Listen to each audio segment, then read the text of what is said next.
स्वागत है आपका नीति वेद में, जहां प्राचीन ज्ञान आधुनिक जीवन से मिलता है। क्या आपने कभी सोचा है, हम में से ज्यादातर लोग जानते हैं कि लालच और मोह हमें नुकसान पहुंचाते हैं, फिर भी हम उसी जाल में फंसते जाते हैं।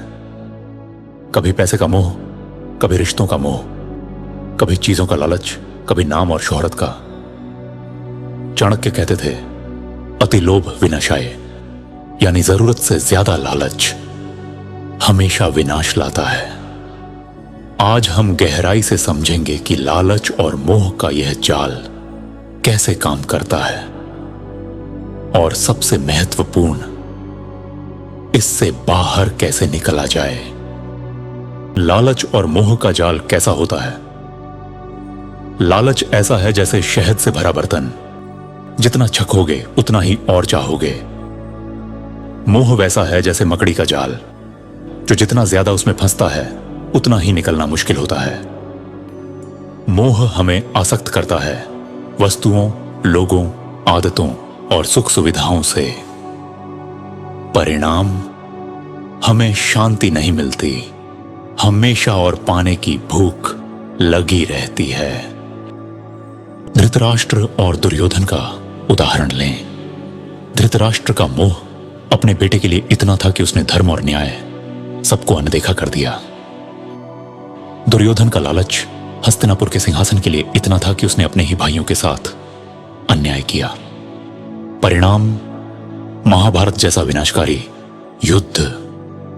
यह कहानी हमें दिखाती है कि लालच और मोह का जाल सिर्फ व्यक्ति को नहीं, बल्कि पूरी सभ्यता को बर्बाद कर सकता है।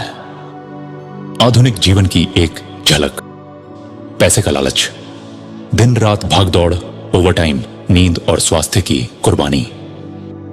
रिश्तों का मोह, लोग सही गलत भूलकर रिश्तों के नाम पर गलतियां करते रहते हैं। सोशल मीडिया का लालच, एक लाइक, एक शेयर और ज्यादा पाने की भूख।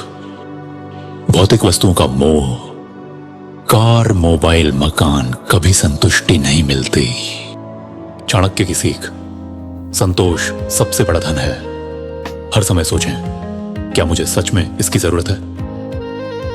अनासक्ति का अभ्यास करें, चीजों का उपयोग करें, लेकिन उनमें बंधे मत रहिए।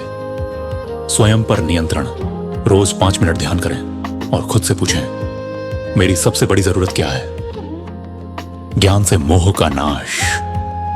किताबें, अच्छे विचार और सही संगति मोह और लालच को कम करते हैं। दान और सेवा, जब आप कुछ छोड़ना सीखते हैं तभी मोह कम होता है।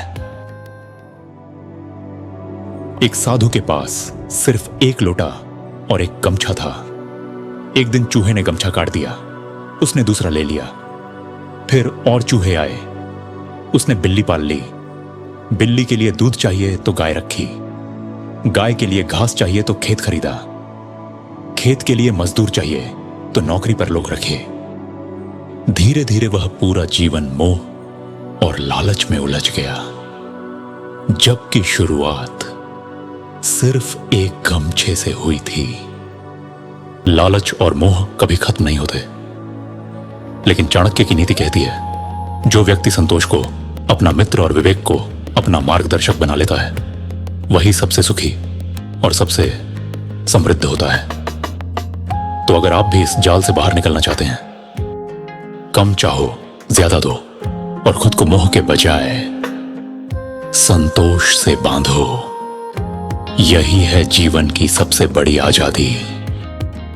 अगर आपको ये बात पसंद आई हो तो वीडियो को लाइक करें और कमेंट में बताएं आपकी कौन सी नीति आपको सफलता की तरफ ले जाती है।